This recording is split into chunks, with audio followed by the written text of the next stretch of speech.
দেখুন বন্ধুরা, এগুলো কতটা সফট হয়। এই যে দেখুন, এতটাই সফট হয় যে মুখে দেওয়া মাত্রই কিন্তু একেবারে মিলিয়ে যাবে। আর এই যে দেখুন, এগুলো ভাঙার জন্য কিন্তু দুটো হাতেরও প্রয়োজন হয় না, এতটাই নরম হয়। অনেক তো হলো পুজোর এই কটা দিন তেল মশলাদার যুক্ত হাই রিস্ক খাবার খাওয়া। এবার চলুন বন্ধুরা, একটু হালকা ফুলকা খাবার খাওয়া যাক। নমস্কার বন্ধুরা, অনুভার রান্নাঘরে আরও একটি নতুন পর্বে সবাইকে স্বাগত জানাচ্ছি। বন্ধুরা, আজকে আমি আপনাদের এমনই একটা জলখাবার তৈরি করে দেখাবো, যেটি বানাতে না লাগবে কোনো রকমের আটা ময়দা কিংবা কোনো রকম অতিরিক্ত তেল মশলার বাহার। খুবই সহজ উপায়ে দেখিয়ে দেবো। আর সেই জন্য দেখুন বন্ধুরা, নিয়েছি একটি কড়াইতে 1.5 কাপ জল। এবার আমি এই জলের ভিতরে দিয়ে দেবো স্বাদ অনুযায়ী লবণ, হাফ চা চামচ গোটা জিরে, হাফ চা চামচ শুকনো লঙ্কা কুচি, আর দিয়ে দেবো 1 চা চামচ চিনি। বন্ধুরা, আজকের এই জলখাবার রেসিপিটা একটু হালকা ঝাল মিষ্টি স্বাদের হবে, তাই সামান্য একটু চিনি ব্যবহার করলাম। তবে আপনারা অপছন্দ করলে চিনিটাকে কিন্তু স্কিপ করে যেতে পারেন।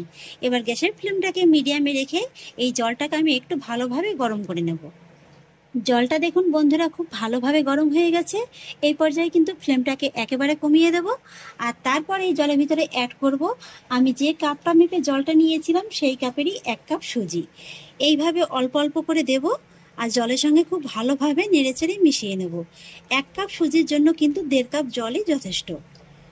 এইভাবে কিন্তু অল্প অল্প করে দিয়ে জলের সঙ্গে খুব ভালোভাবে মিশিয়ে নিতে হবে, তা নাহলে কিন্তু সুজিটার ভিতরে আবার ডেলা পাকিয়ে যেতে পারে। সুজিটা দেখুন জলের সঙ্গে মেশাতে মেশাতেই বেশ অনেকটা ঘন হয়ে গেছে। এবার কিন্তু গ্যাসের ফ্লেমটাকে এই লো অবস্থাতেই রেখেই এই সুজিটাকে একটু সময় নিয়ে ভালোভাবে রান্না করে নিতে হবে। এতে করে কি হবে, সুজিটার ভিতরে যে কাঁচা ভাবটা আছে সেটা কিন্তু একেবারে চলে যাবে। আর এইভাবে রান্না করে সুজির একটা মন্ডে পরিণত করে নিতে হবে। সুজিটাকে দেখুন বন্ধুরা, আমি খুব ভালোভাবে রান্না করে নিয়েছি। সুজির ভিতরে যে কাঁচা ভাবটা ছিল সেটা কিন্তু একেবারে চলে গেছে। আর এই যে দেখুন বন্ধুরা, সুজির ভিতরে কিন্তু খুব সুন্দর একেবারে একটা মন্ডের মতো হয়ে গেছে। এর থেকে আর বেশি সময় নিয়ে রান্না করার প্রয়োজন নেই। এইভাবে একটু হালকা শক্ত শক্ত করে রান্না করে নিলেই হয়ে যাবে। এবার আমি গ্যাসের ফ্লেমটাকে অফ করে দেব। তারপর একটি ছড়ানো থালার ভিতরে এই সুজিটাকে আমি নামিয়ে নেব। তবে থালার গায়ে সামান্য একটু তেলটাকে ব্রাশ করে নেব, এতে করে আর সুজিটা থালার গায়ে লেগে যেতে পারবে না। সুজিটাকে আমি থালার ভিতরে নামিয়ে নিয়েছি। আর এবারে আমি সুজির মন্ডটাকে হালকা করে একটু ঠান্ডা করে নেব। সুজিটাকে আমি হালকা ঠান্ডা করে নিয়েছি। এবার আমি হাত দিয়ে সুজিটাকে একবার ভালোভাবে মেখে নেব। সুজিটাকে দেখুন বন্ধুরা, আমি খুব ভালোভাবে মেখে নিয়েছি। একেবারে এইভাবে কিন্তু মসৃণ করে মেখে নিতে হবে। আর এবার আমি দেখুন হাতে সামান্য একটু সাদা তেল মাখিয়ে নিয়েছি। এইভাবে হাতে করে সামান্য একটু নিয়ে নেব এই মণ্ড থেকে। তারপরে হাতের সাহায্যে এইভাবে একটু চেপে চেপে নেব। তারপর 2 হাতের তালুতে নিয়ে এইভাবে একটু গোল বলের মতো করে নেব। বন্ধুরা, সুজির এই জলখাবারের শেপটা দেওয়া কিন্তু একেবারে সহজ। বাচ্চারাও কিন্তু একবার দেখলেই বানিয়ে ফেলতে পারবে। আমার একটা সুজির বল রেডি হয়ে গেছে। এরকম একটা বহু ছিদ্রযুক্ত থালার মধ্যে রেখে দেব। এইভাবে আমি একটু থালার গায়ে সাদা তেল মাখিয়ে রেখেছিলাম, এইভাবে রেখে দেব। একই রকমভাবে আরও একটু নিয়ে নেব। আমি এই সাইজ করে বলগুলো করছি, আপনারা চাইলে কিন্তু এর থেকে ছোট কিংবা এর থেকে বড় করেও করতে পারেন। আরও একটি বল আমি রেডি করে নিয়েছি। আর এইভাবে সবকটি বল রেডি করে নেব। এই যে বন্ধুরা, একা করে সমস্ত সুজির বলগুলো আমি তৈরি করে নিয়েছি। আর এবার বন্ধুরা, এই জলখাবারগুলোকে আমি একটু গরম জলে ভাপিয়ে নেব। আর সেই জন্য একটি পাত্রে বেশ খানিকটা পরিমাণে জল গরম বসিয়ে দিয়েছি।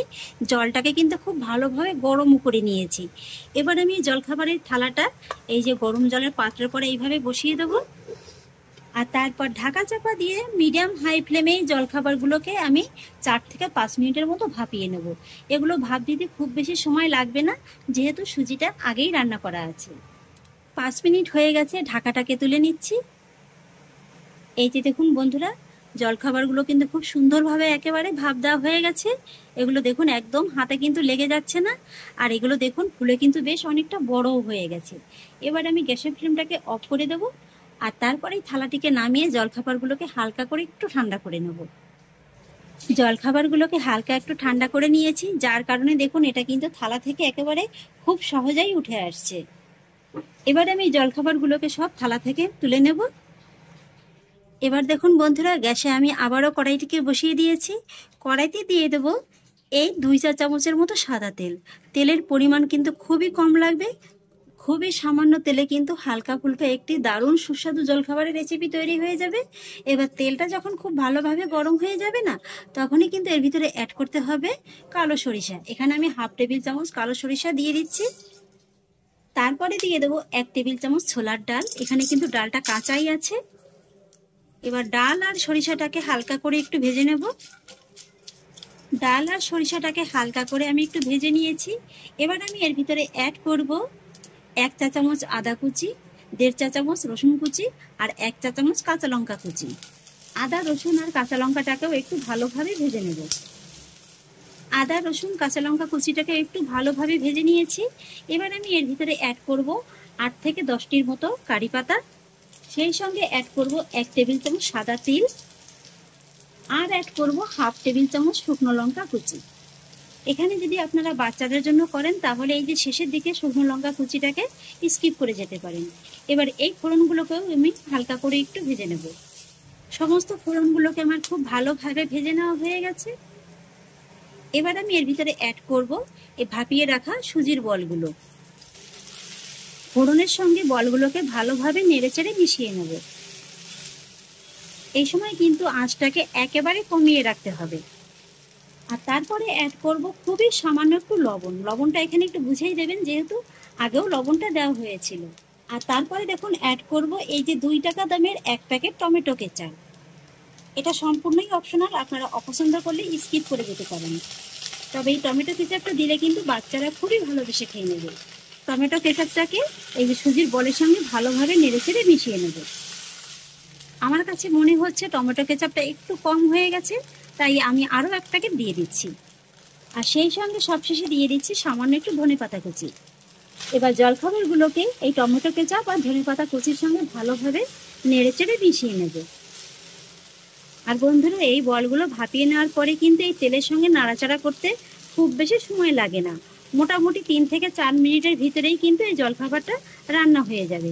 এই যে দেখুন বন্ধুরা, আমার জলখাবারটা কিন্তু একেবারে রেডি। এবার আমি গ্যাসের ফ্লেমটাকে অফ করে দেব আর তারপর গরম গরম সার্ভ করে নেব। বন্ধুরা, এই জলখাবারগুলো এতটাই সফট এবং নরম তুলতুলে হয় যে মুখে দেওয়া মাত্রই একেবারে মিলিয়ে যাবে। আর এই জলখাবারগুলো এতটাই স্বাস্থ্যসম্মত যে এটা যদি আপনি সারাদিনও খান তাতেও কিন্তু কোনো গ্যাস অম্বল হবে না। যখনই খিদে পাবে তখনই খেয়ে নেবেন। দেখুন বন্ধুরা, এগুলো কতটা সফট হয়। এই যে দেখুন, এতটাই সফট হয় যে মুখে দেওয়া মাত্রই কিন্তু একেবারে মিলিয়ে যাবে। আর এই যে দেখুন, এগুলো ভাঙার জন্য কিন্তু 2টো হাতেরও প্রয়োজন হয় না, এতটাই নরম হয়। আর আপনারা দেখতেই পেলেন আমি কতটা কম তেল মশলা দিয়ে এই রেসিপিটা তৈরি করলাম। এটা কিন্তু স্বাস্থ্যের পক্ষে ভীষণ উপকারী। আর তাছাড়া এই রেসিপিটি কিন্তু আপনারা বাচ্চাদের স্কুলে টিফিন বক্সেও দিতে পারেন। আশা করছি বন্ধুরা, আমার আজকের এই জলখাবার রেসিপি আপনাদেরও খুব ভালো লেগেছে। যদি ভালো লেগে থাকে তাহলে আমাকে অবশ্যই একটা লাইক এবং কমেন্ট করবেন, সেই সঙ্গে বন্ধুদের সঙ্গে শেয়ার করবেন। আর প্লিজ বন্ধুরা, যদি আমার পরিবারের নতুন সদস্য হয়ে থাকেন তাহলে একটা সাবস্ক্রাইব করে পাশে থাকা বেল আইকনটি প্রেস করে দেবেন। ফিরে আসছি এরকমই পরের অন্য কোনো নতুন রেসিপি নিয়ে। সবাই ভালো থাকুন, সুস্থ থাকুন। ধন্যবাদ।